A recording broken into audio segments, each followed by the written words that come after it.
na tila ba nakatapis na lamang ng kanyang tuwalya. At ito pala'y galing sa CR at naligo. Ang hindi alam ng kanyang kinakasamang lalaki ay dito na pala mapuputo ng kanyang kaligayahang nadarama. Kaya pakinggan ninyong mabuti kung ang sasabihin ng kanyang kinakasamang babae. Diba, hindi joke na bawa bata. Mo, pinadama mo, sweet over. Magkakaroon na oras ang buong Pagod open my ba? Pagod ay dito mo at siyan mo yung tamak ni pagod Sabi ko naman siya habang utos na bahay. So sabi ko, yung kompleksyon na yan sa mata. Oh? Ano bilbo, wala yung bigyan nga itatapos o wala yung bigyan ngayon din. Okay. Kaya daw abang po natos na babaong na. Okay, kaya sa mga video ba din atin? Isang kuha ng CCTV ang patuloy na nire-review at iniimbestigahan sa barangay Pahintamo, Marikina City. Makikita dito ang isang babae bigla na tumayo sa harapan ng kanyang kinakasamang lalaki.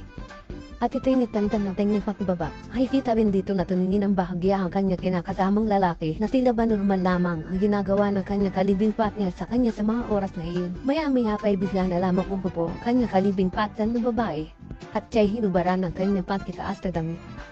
Nakikita rito na masayahan lalaki sa mga pagkakataong ito at siya'y nagupag sa kanyang bulsa at naglabas siya ng salapit at ito'y binilang niya sa harapan ng kanyang kinakasamang babae. Maya-maya pa ay makikita rito napahinto ang kanyang kinakasamang babae sa kanyang ginagawa at napahalik sa kanyang kinakasamang lalaki na para bang agad na nagpapasalamat at kinuha ang salapi na dinupok ng lalaki sa kanyang bulsa.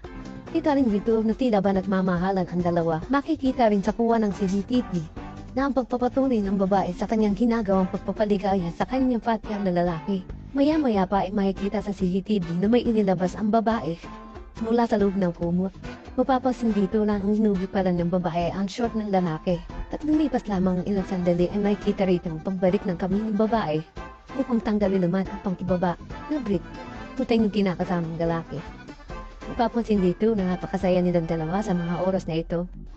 Maya-maya pa ay tumayo ang babae at tila ba nagtatanggal na ng kanyang bra habang pinapanulit siya ng kanyang kinakasamang lalaki. Kitang-kita dito na ang lalaki ito ay walang mapagtidyan ng kanyang kasiyahan kamang ngiting nakikita sa kanyang mga labit. Maya-maya pa ay nilapit pa ng kanyang kinakasamang babae ang bra sa kanyang harapan at hindi itong yumakat sa kanya at tutuloy na paggalit.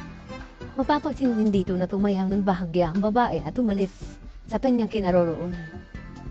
Hindi mali pa iwan ng dahilan ay makikita dito ng lalaki naghihintay lamang ng pagbalik ng kanyang kinakasamang babae.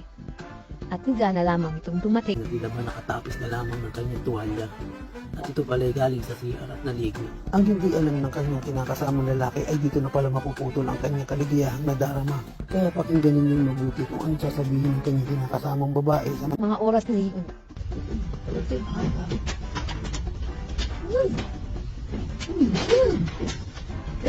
Magdalaga ako. Kaya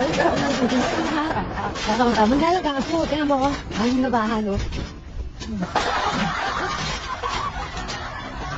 Wow, ito ka tagay na siya. Gusto yung na ako.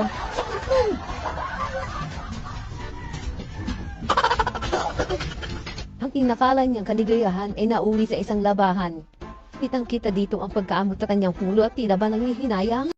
Okay, abong dyan. Hindi bang po. Pamahalang ako kung sa guide. Definitely. Ano, sige ba?